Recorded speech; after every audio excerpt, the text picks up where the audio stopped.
Le 10 octobre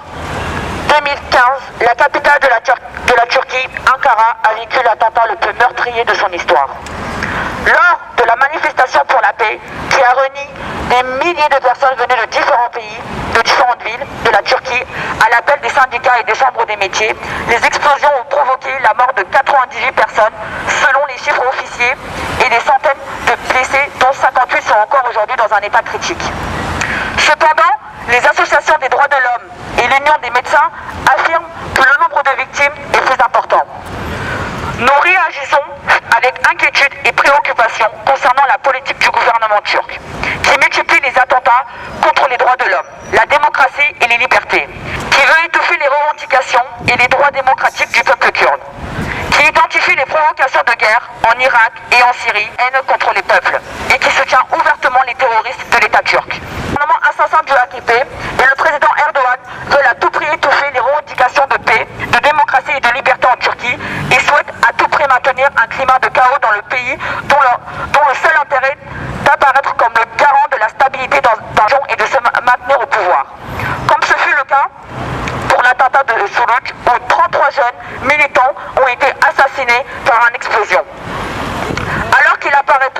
Alors qu'il s'apprêtait à partir, aider à la reconstruction de Kobane, cet attentat, dont le commanditaire a été Erdogan, a servi de prétexte pour mettre fin au processus de paix avec le PKK, Parti travailleur du Kurdistan, et ordonner des vagues d'arrestations d'élus du HDP, Parti démocratique des peuples et militants d'extrême gauche. Cependant, les peuples savent désormais que les vrais responsables de ce massacre sont le gouvernement du AKP et Erdogan, qui n'hésite pas à faire couler le sang de son propre pays pour faire ceux qui luttent pour la paix et la liberté en Turquie. D'autre part, nous estimons intenable les soutiens des pays européens concernant cette politique de l'État turc, et en particulier de l'État français, qui maintient les accords de coopération en matière de lutte contre le terrorisme. Avec la Turquie, un accord de sécurité franco-turc signé le 7 octobre 2011 à Ankara sous le gouvernement de Sarkozy est toujours en application aujourd'hui sous le gouvernement de Vaz.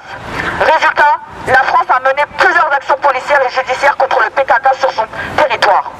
La France continue d'ailleurs aujourd'hui encore d'accueillir Erdogan sur son territoire en lui dressant le tapis rouge comme le 4 octobre dernier lors d'un meeting organisé au Zénith de Strasbourg.